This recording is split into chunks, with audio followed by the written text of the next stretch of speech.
Okay, welcome back to this is our last lecture of Unit 5, the Piety Impulse, the art of religion, or the relationship between art and religion, and the relationship of art and faith. And in this lecture, we're going to cover a number of different things, some of which we've already kind of hinted at, especially in the lecture on narrative and the narrative impulse. But we're going to be covering a number of topics. And one of the main points I want to make in this lecture is just to remind you of the fact that we have seen already a lot of art in this class that's religious, but many of you may not have recognized it as religious, in part because a lot of that religious art was non-Christian religious art. And to just keep in mind that there's all kinds of different religious experiences, and that in some ways shapes the art that is made.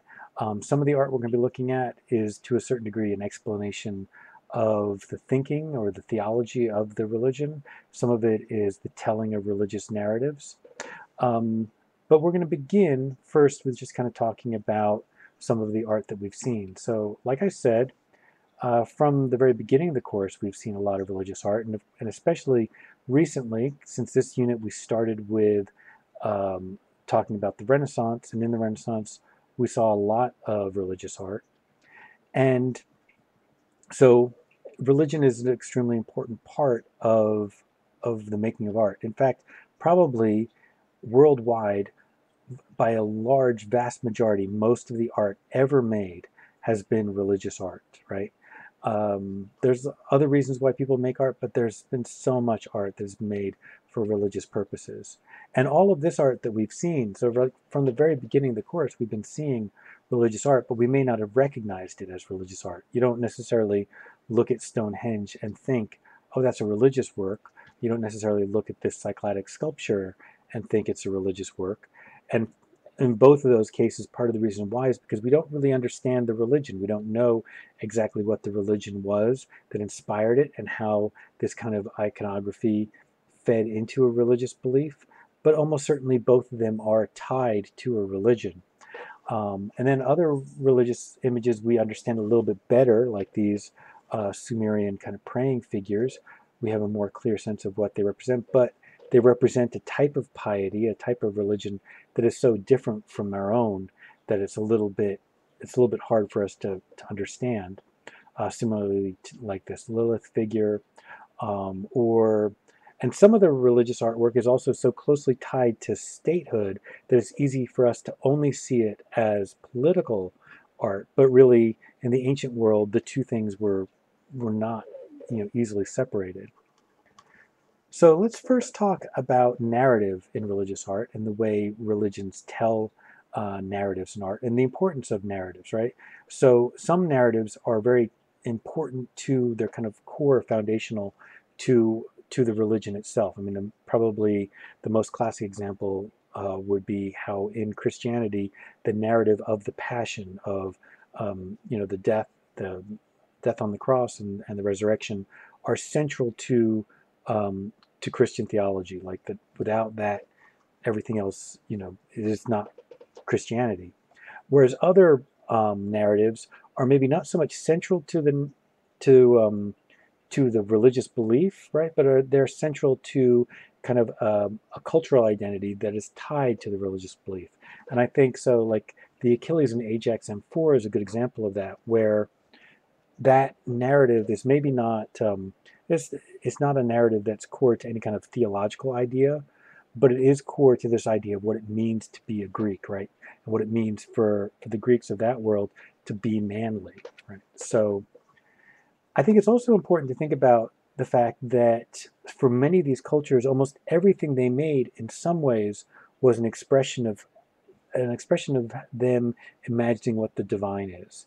Whether that's in the case of like something like the fertility figurine, it's a very clear kind of imagining of the divine by thinking about the divine as being all about fertility attributes. Whereas the Acropolis, I think, is more complicated. It's both a way of visualizing the ideal society and a way of visualizing the ideal of divinity. In that for the Greeks, it was so much around order and structure and math and the careful balance of those things. And so the the divine ideal is represented by the artwork. So let's talk a little bit about Christian iconography for a bit, and about the Passion, and talk about how different artists take different approaches to it. So just because, let's say this piece here, this Ottonian crucifix, is made by a Christian artist, as was this print by Rembrandt, but they had very different points of view, not just because one was from a period of Catholic art and the other was after the Reformation, but also just very different points of view about religion and about Christianity. And so Rembrandt is really focusing on this moment of Christ being presented to people, this moment of Christ being mocked, right? And whereas in the Gero crucifix is much more focused on the physical pain of the crucifixion and of the anguish of it. It's very visceral and very kind of physical in its appreciation of the meaning of crucifixion and resurrection. And here are three more crucifixions, each with a very different kind of approach. Thomas Eakins, making a 19th century crucifixion, was trying very hard to make it as matter of fact, but as real as possible, trying to really come up with an image of what it would have looked like to have seen a person crucified. He did this actually on the roof of his house in Philadelphia, just so if you were wondering. Whereas Max Beckmann was trying to get at a different kind of reality, trying to capture the horror of having your religious leader crucified in front of you, and and also the horror of death itself. You know, like with the rigor mortis and him, so skeleton-like. Whereas Rubens is after more even after the crucifixion, he's kind of trying to communicate the potential of the resurrection even before we get there, right? Christ isn't, he looks more like he's just resting than he looks dead, right? As he's being carefully draped and brought down from the cross. Another thing that we see in Christian art is we see a lot of imagery of saints. And I think saints are kind of an important way at getting at a religiosity, because when you make an image of a saint, you can both represent to a certain degree some of your ideals of piety and the aspects of the divine that we're all aiming for, but you can also represent kind of an image of what we're striving for, right? And so I think especially if we're looking at the Four Apostles here by Dürer, what I think is really fascinating is how kind of like real and everyday people they appear to be. They are both representations of a kind of a pious life that we aspire to, but they're also very approachable. And so they give us a sense of something that we can aspire to.